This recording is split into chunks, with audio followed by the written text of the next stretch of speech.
if you don't even want the bot to try to respond, to try to save money, and don't want the bot to respond to make the person upset, here's how you can filter out those responses so they're never sent to your bot.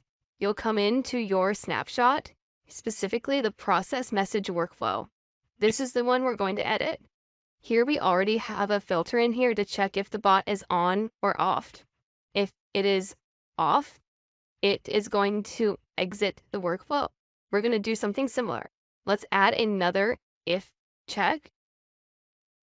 After that, check to see if the bot is on or off, and we'll name this filter responses.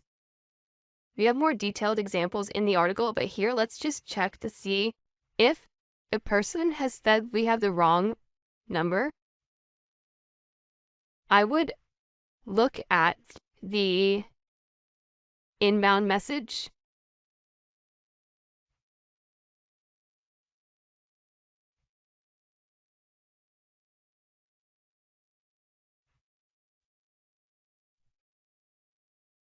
Contact reply, there it is.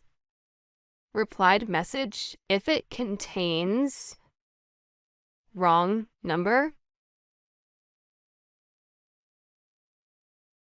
then we have this wrong number branch. Now I'm going to move everything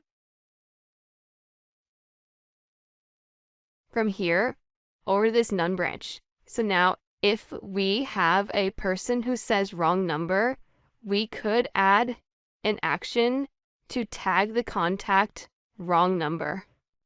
This is how you can filter out messages from never being sent to your bot if they say things like wrong number, goodbye, not interested.